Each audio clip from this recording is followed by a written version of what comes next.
Assalamualaikum warahmatullahi wabarakatuh. Perkenalkan, nama saya Nining. Saya akan mempresentasikan bab 3, yaitu layanan konsultasi. Layanan konsultasi adalah proses membantu klien melalui pihak ketiga atau membantu sistem memperbaiki layanan terhadap klien mereka.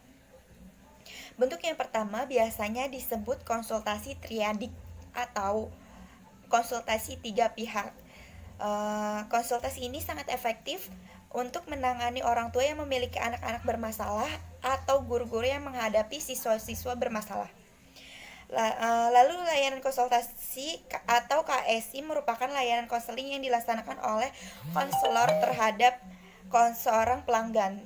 Disebut konsulti yang memungkinkan konsulti memperoleh wawasan, pemahaman dan cara-cara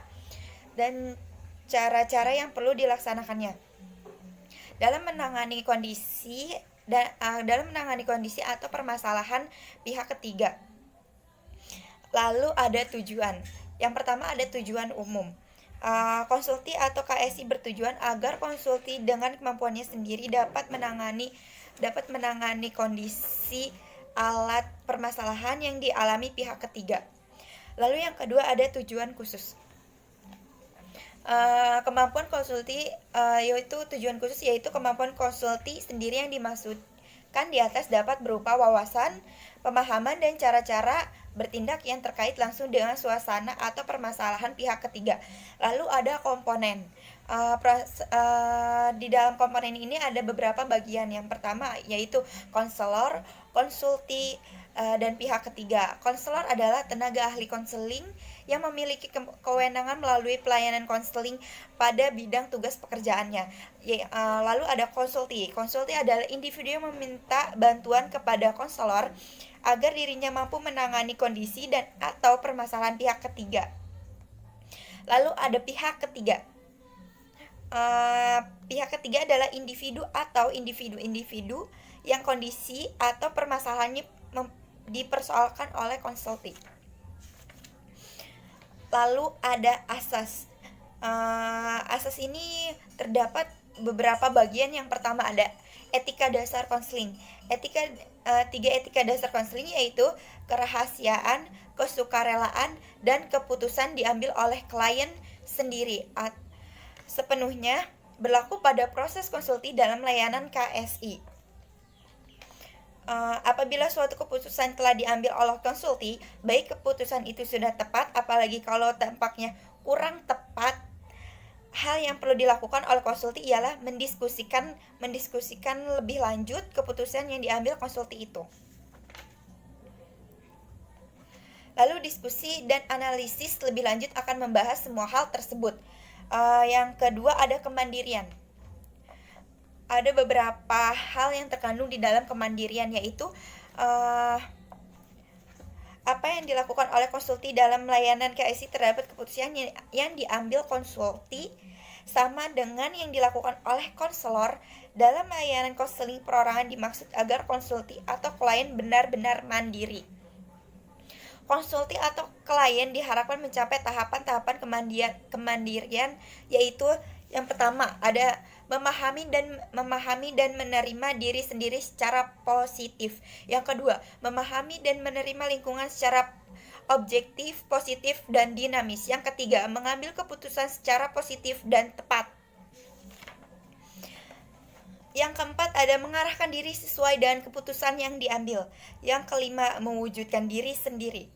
Lalu ada asas-asas yang lain.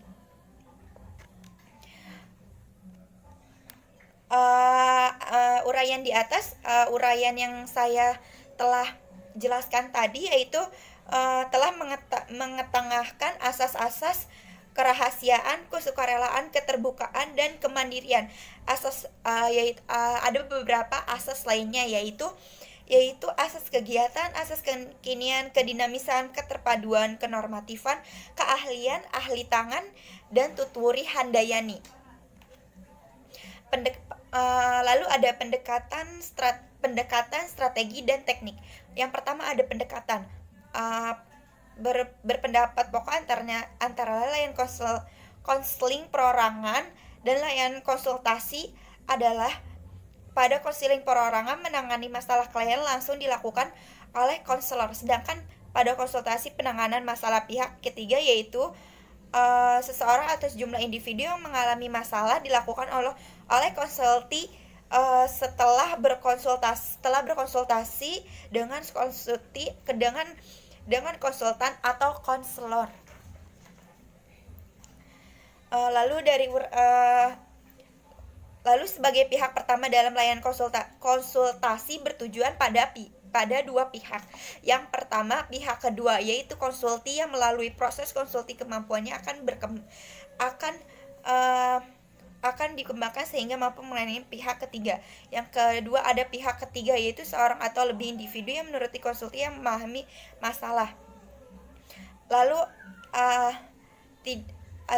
ada WPKNS konsultasi khusus berkenaan dengan permasalahan pihak ketiga yang nantinya akan ia tangani.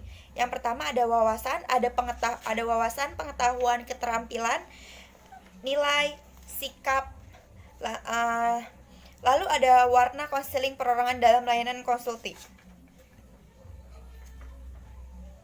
Seperti arah layanan konsulti adalah pengembangan diri konsulti untuk mampu menangani permasalahan pihak ketiga. Lalu ada teknik. Ada beberapa bagian di teknik ini. Yang pertama ada teknik umum, teknik khusus.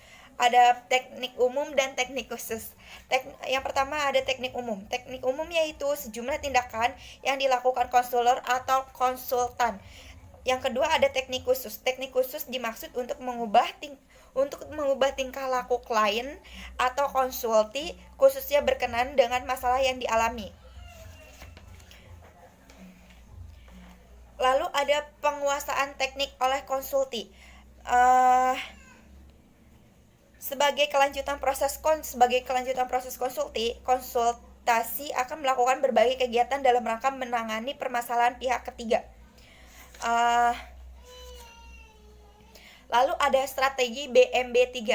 Apa sih strategi BMB3? Strategi BMB3 yaitu sepanjang proses layanan konsulti atau konselor menerapkan strategi BMB3 yaitu mengajak konsulti berpikir, merasa bersikap, bertindak, dan bertanggung jawab.